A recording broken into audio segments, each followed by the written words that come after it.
So hello and welcome friends, welcome back to our channel. This is Jugantar from Arunachal Pradesh. Friends, in today's video, we will look at the most important MCQ on preamble. Last videos में हमने preamble topic को detail में cover किया है जो आपके आने वाले सभी एग्जाम्स के लिए इम्पोर्टेंट रहेगा।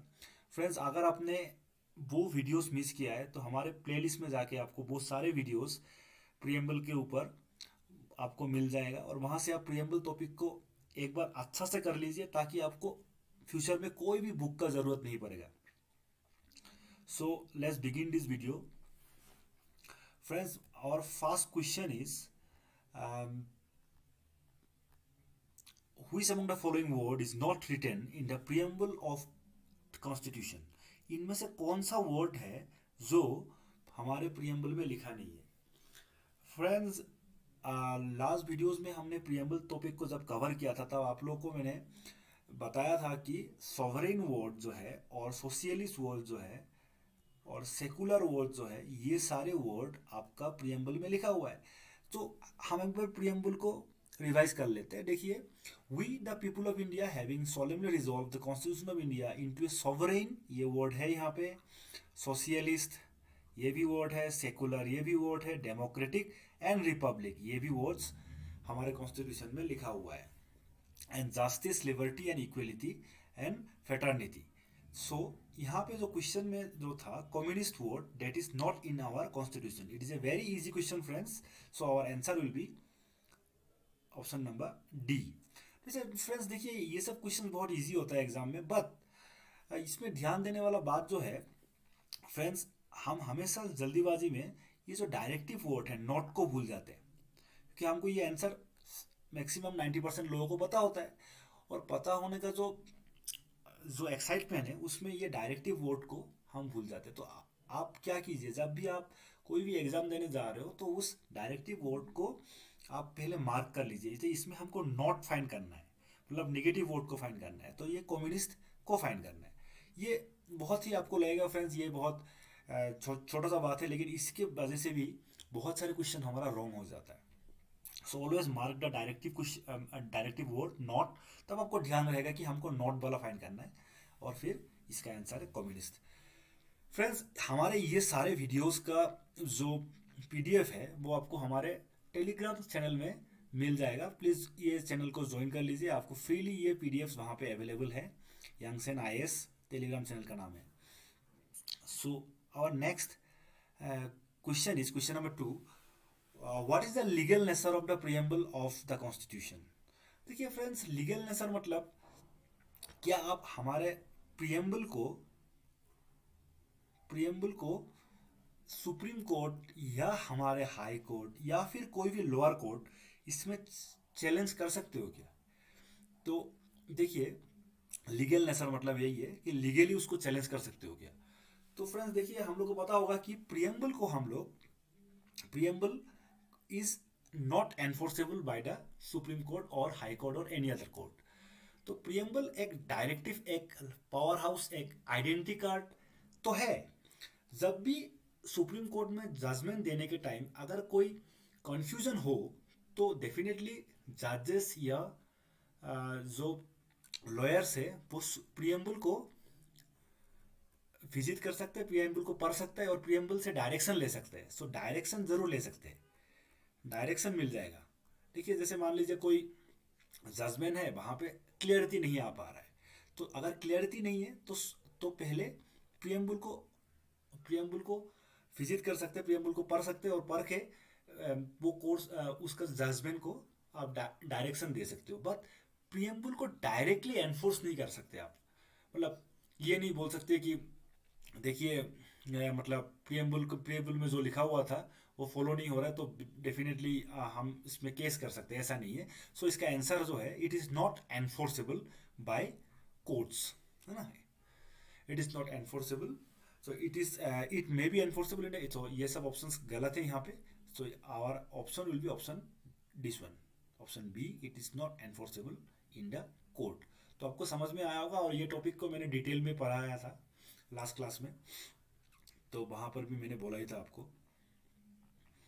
Which of the following statement is not true? Question number 3. इसमें से देखिए कौन सा स्टेटमेंट हमारा ट्रू नहीं है, तो यहाँ पे डायरेक्टिव वर्ड क्या है, नॉट, तो इसको मार्क कर लीजिए। द फर्स्ट, और स्टेटमेंट को पढ़ते हैं अभी। तो पहला स्टेटमेंट है the date of implementation of Indian constitution is November 26 1949। Friends, देखिए इसमें the date of implementation of Indian constitution, यहाँ पे देखिए ये वाला जो स्टेटमेंट है, पहला स्टेटमेंट ही आपका गलत है। क्योंकि देखिए हम अगर कॉन्स्टिट्यूशन को अगर पढ़ते हैं तो देखिएगा प्रीएम्बल में यहाँ पे लिखा भी हुआ था कि the 26 day of the November 1949 here adopt, हमने क्या किया था, हमने एडॉप्ट किया था, है ना। और यहाँ पे क्या लिखा हुआ है, इम्प्लीमेंट करने का बोला, एनफोर्स करने के बारे में बोल रहा है। हमने ऑब्वियसली नवंबर 26 1949 को हमने एडॉप्ट जरूर किया था, लेकिन इम्प्लीमेंट नहीं किया था। एक चीज आप पहले एडॉप्ट करते हो, उसको एक्सेप्ट करते हो, फिर उसको इम्प्लीमेंट करते हो या एनफोर्स करते हो। इम्प्लीमेंटेशन और एनफोर्समेंट इज सेम, तो एनफोर्समेंट नहीं हुआ था, है ना। And then next is enforcement कब हुआ था, आप मुझे कमेंट सेक्शन में लिख के बताइए। मैं हिंट देता हूँ, 1949 को नहीं हुआ था एनफोर्समेंट। तो आप कमेंट सेक्शन में लिख के बताइए कब हमने कॉन्स्टिट्यूशन को एनफोर्स किया था या इम्प्लीमेंटेशन किया था। Obviously option is a, your answer is a, because not पूछा है। बस फिर भी हम लोग बाकी स्टेटमेंट को भी पढ़ लेते हैं। The secular word was added by the 42nd constitution of amendment. देखिए ये करेक्ट है, 42nd कॉन्स्टिट्यूशन ऑफ 1976। इसमें हम लोगों ने 3 वर्ड को कॉन्स्टिट्यूशन में इंक्लूड किया था। One is secular, other is integrity and another is socialist. ये 3 वर्ड को हमने ऐड किया था, तो ये करेक्ट स्टेटमेंट है, तो हमारा आंसर नहीं हो सकता। The 42nd constitutional amendment was done in 1976। देखिए ये भी ठीक है। Socialist economic and political justice has been taken from the Russian revolution in the Indian constitution. Friends देखिए रशियन रिवॉल्यूशन का बहुत ज़्यादा इम्पेक्ट है हमारे इंडियन कॉन्स्टिट्यूशन को बनाने में। तो वहाँ से हम लोगों ने obviously social economic and political justice को लिया था। जस्टिस वर्ड ही एक्चुअली रशियन का देन है। So our answer will be option number A. So आपको यहाँ पे कमेंट सेक्शन में बताना है कि हमारा एनफोर्समेंट कब हुआ था, इम्प्लीमेंटेशन कब हुआ था। 1950 है, डेट बताइए आप। Which statement is not correct in the case of sovereign India? India is not dependent on any country. तो नॉट करेक्ट, यहाँ पे भी नॉट करेक्ट है, तो नॉट वर्ड हमारा डायरेक्टिव वर्ड रहेगा। इसको मार्क कर लेंगे ताकि हम इसमें बाद में गलती ना करें। तो India is not dependent on any country, obviously ये करेक्ट है, तो ये मेरा आंसर नहीं हो सकता। India is not A colony of any other country, definitely ये भी करेक्ट है। जो करेक्ट है इसलिए नहीं हो सकता क्योंकि नॉट है, हमको नेगेटिव वर्ड फाइंड करना है। ये भी करेक्ट है, तो ये नहीं हो सकता।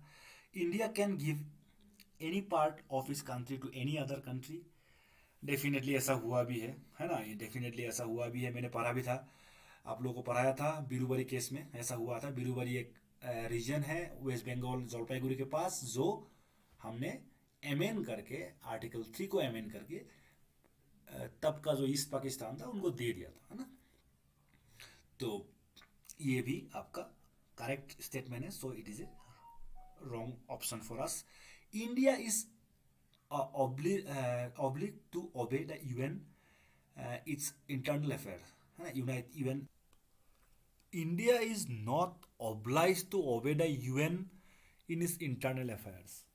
So इंडिया को कोई बाइंड नहीं है इंडिया, या फिर कोई कंपलसरी नहीं है इंडिया को कि यूएन का जो डायरेक्शन है उसको मानना है अपने इंटरनल अफेयर्स में। सो यहाँ पे ये वाला statement option number D is incorrect. So हमारा ऑप्शन आंसर होगा आपका option number D,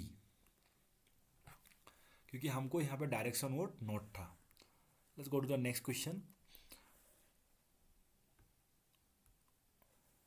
KM. Munshi was related to which committee? Constitution Committee, Preamble Committee, Public Account Committee, none of the following.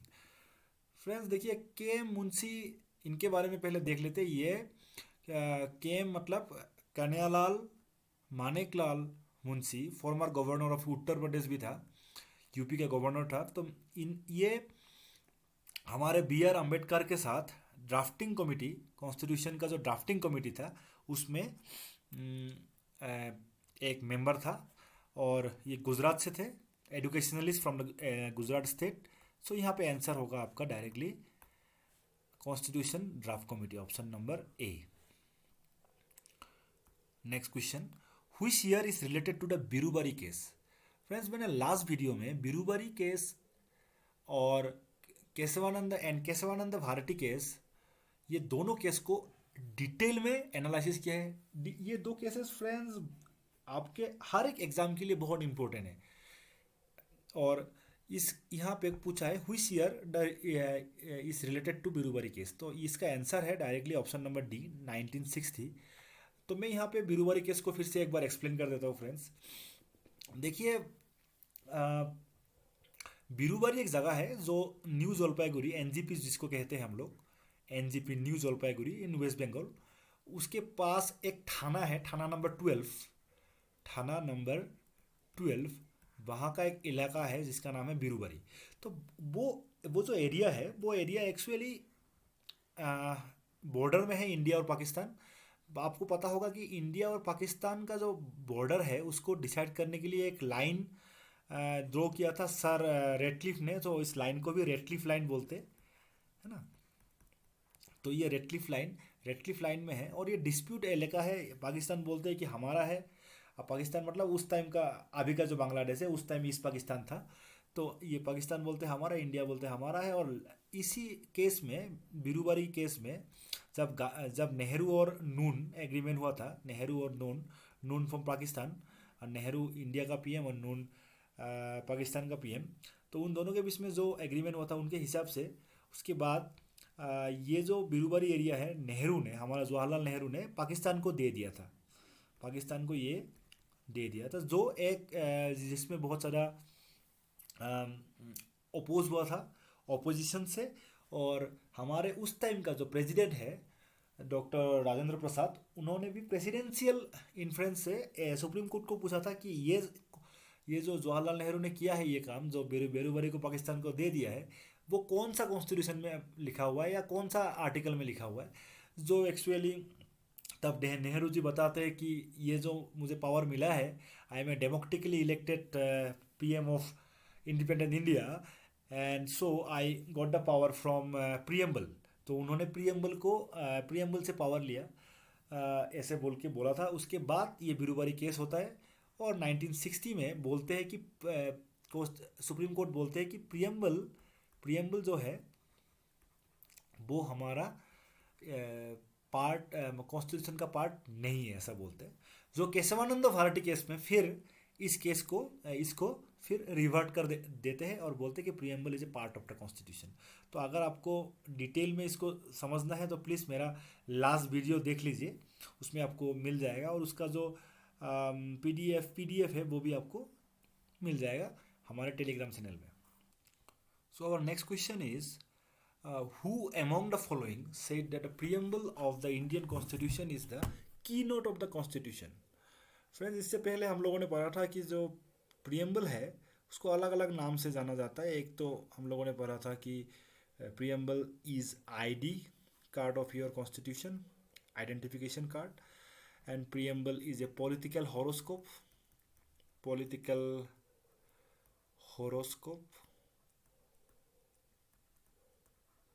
और हमने ये भी पढ़ा था कि preamble is also called as the light house, जहाँ से लाइट इमिट होता है। इसका मतलब ये है फ्रेंड्स, अगर कल कोई भी जजमेंट में क्लियरिटी नहीं है, सुप्रीम कोर्ट में किसी भी टॉपिक में अगर डिबेट हो रहा है, उसमें अगर क्लियरिटी नहीं है, तो जजेस कैन और the lawyers can refer the preamble. तब प्रियम्बल को पढ़ा जाता है, उसको एनालिसिस किया जाता है कि प्रियम्बल के हिसाब से डायरेक्शन को सिलेक्ट किया जाता है या डिसाइड किया जाता है। सो इसीलिए इसको लाइट हाउस बोलते हैं, आइडेंटिफिकेशन कार्ड बोलते हैं, पॉलिटिकल हॉरोस्कोप भी बोलते हैं। और अभी एक नया पॉइंट है, द कॉन्स्टिट्यूशन प्रियम्बल और constitution is also known as the key note of the constitution. और ये बोला था आर्नेस्ट बार्कर ने, ये आपको याद रखना है, आर्नेस्ट बार्कर जिसने बोला था the key note of the constitution. साथ में ये जो स्टेटमेंट है वो भी याद रखना है, एमसीक्यूज में ये आते रहते हैं। तो हम पहले जान लेते हैं अर्नेस्ट बर्कर कौन था। ये अर्नेस्ट बर्कर जो थे ये इंग्लिश पॉलिटिकल साइंटिस्ट थे, principle of Kings college London. वैसे एग्जाम में आपका आएगा नहीं है, डायरेक्टली आने से यही क्वेश्चन आएगा, जो प्रियम्बल इज ए की नोट ऑफ द कॉन्स्टिट्यूशन, ये किसने बोला। तो ये क्योंकि ज़्यादातर प्रोबेबिलिटी होता है कि कोई इंडियन ने बोला, तो बात ये it is not Indian, he is British political thinker. ना next question is which of the following statement is not true. यहाँ पे बताना है कौन सा ट्रू नहीं है। तो directive word is not true, मैंने बोला था आपको डायरेक्टिव वर्ड को मार्क कर लीजिए। In a Berubari case the Supreme Court has said the preamble of the constitution is not a part of constitution. Obviously ये करेक्ट है, सो ये हमारा ऑप्शन नहीं हो सकता। The Kesavananda Bharati case, the Supreme Court had said that the preamble of the Constitution is a part of Constitution. Obviously, इस बेरुबरी case में क्या बोला था, प्रियम्बल पार्ट नहीं है बोला था, है ना, नहीं है बोला था। और केशवानंद भारती केस में इसी को रिवर्ट कर दिया था जब ये Keshavananda Bharati versus Union of India, इसमें बोला था कि preamble is a part of our constitution. So ये दोनों ही स्टेटमेंट यहाँ पे ट्रू है और हम लोग को फाइंड करना है नॉट। सो ये दोनों ही ऑप्शन हमारा नहीं हो सकता। तो next is preamble of Indian constitution has been taken from the constitution of Canada. तो देखिए ये गलत है, मतलब यहाँ पे ये नॉट ट्रू है, is not taken from Canada but from USA America, है ना, यूएसए का कॉन्स्टिट्यूशन से ये preamble of the Indian constitution has been taken. ठीक है, तो हमारा ऑप्शन रहेगा option number C. Look at the next question. The language of preamble of the Indian Constitution is taken from the Constitution. देखिए ये language जो है वो ऑस्ट्रेलियन कॉन्स्टिट्यूशन से लिया था। लैंग्वेज मतलब जिस तरह से लिखा हुआ है कॉन्स्टिट्यूशन का जो प्रियम्बल है वो ऑस्ट्रेलियन स्टाइल है, but as a whole preamble को कहाँ से लिया, ये क्वेश्चन अगर आए तो इसका आंसर होगा यूएसए। बेसिकली प्रियम्बल जो है वो पहली बार यूएसए ने ही निकाला था, उसके बाद अलग अलग देश ने उसको एडोप्ट किया है, तो इंडिया भी वहाँ से एडोप्ट किया है, बट उसका जो लैंग्वेज है that is taken from the Australian constitution. Okay, the next question, what did India take from Australian constitution. यहाँ पे देखिए इसका इलेबोरेट स्टडी करते थोड़ा सा। तो ऑस्ट्रेलियन कॉन्स्टिट्यूशन से और क्या क्या चीज़ें लिया, देखिए कॉन्करेंट लिस्ट लिया है, freedom of trade, commerce and intercourse, a joint setting of 2 houses of parliament. जब लोकसभा एंड राज्यसभा के बीच में डेडलॉक, राज्यसभा के बीच में डेडलॉक क्रिएट हो जाता है, तो उसमें जॉइंट सीटिंग जो है वो भी हम कहाँ से लिया है, ऑस्ट्रेलियन कॉन्स्टिट्यूशन से लिया है। Cooperative federalism and central state relations are some features borrowed from the Australian constitution. This are some features, ये एग्जाम में आ जाता है कभी कभी, ये फीचर्स कहाँ से लिया है, वो फीचर्स कहाँ से लिया है, ऐसे करके। तो डेफिनेटली उसके लिए लक्ष्मीकांत में भी दिया हुआ है ये point. What Indian constitution borrowed from other constitution. देखिए इंडियन कॉन्स्टिट्यूशन जो है वो बहुत सारे फीचर्स अलग कॉन्स्टिट्यूशन से बोरो किया गया था, तो उसमें से देखिए कौन कौन सा कॉन्स्टिट्यूशन से बोरो किया था, US, Ireland, Britain, Canada, Australia, Germany, USSR, France, ये सब कॉन्स्टिट्यूशन से बोरो किया गया था। ठीक है, तो we look at the next question, that is question number 10 and the last question of our video. The 42nd amendment of Indian Constitution added, कौन सा वाला ऐड किया था। आप हमने पहले ही पढ़ा कि 42nd अमेंडमेंट जो इंदिरा गांधी ने लाया था, जस्ट मैंने ये डिटेल में कवर किया है कि 42nd अमेंडमेंट में जो वर्ड डाला था, जैसे सोशलिस्ट डाला था, सोशलिस्ट, सेकुलर एंड इंटीग्रिटी, आप याद रख सकते हो इन शॉर्ट एसएसआई, है ना, ऐसे याद रख सकते हो एसएसआई। सोशलिस्ट मतलब यहाँ पे सॉवरेन नहीं है, लेकिन सोशलिस्ट, सेकुलर एंड इंटीग्रिटी, ये मेयरली एक पॉलिटिकल स्टेटमेंट है। इसका हमारे कॉन्स्टिट्यूशन में कोई भी इम्पैक्ट नहीं है, क्योंकि बी आर अम्बेडकर इसको ऑलरेडी अलग भाषा में, सिंपल भाषा में ये ऑलरेडी एक्सप्लेन किया था, बट इस वर्ड को इंट्रोड्यूस किया है इंदिरा गांधी ने थ्रू 42nd अमेंडमेंट। सो आपको ये क्वेश्चन यहाँ पे इसका आंसर होगा ऑप्शन नंबर डी। सो इस टाइप का एमसीक्यूज आपको कैसा लगा, आप कमेंट करके बताइए, और will meet in the next video. Thank you friends.